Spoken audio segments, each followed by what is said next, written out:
Hi, I'm Simon with AppliancePartsPros.com. Today we're going to show you how to repair your appliance. Are you ready? Remember, anytime you work on your appliance, make sure it's unplugged or the circuit breakers are off so there's no chance of electrocution.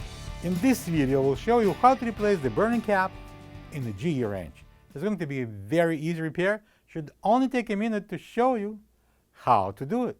When you open up the package, you're going to get a new burner cap.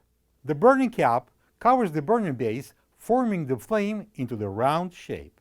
This particular burner cap is for the small burner.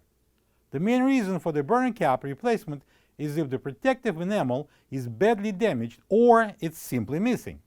To replace the small burner cap, we're going to first lift off the grate, and then we can take out the old burner cap.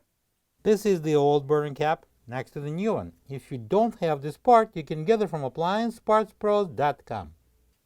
Bring the new burner cap and install it on the top of the base.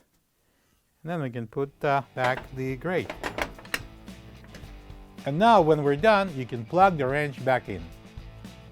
Thank you for being a part of another successful repair brought to you by AppliancePartsPros.com. For any of your future appliance repair projects, please check out our other videos available on our site, on Facebook, on YouTube, and on Instagram.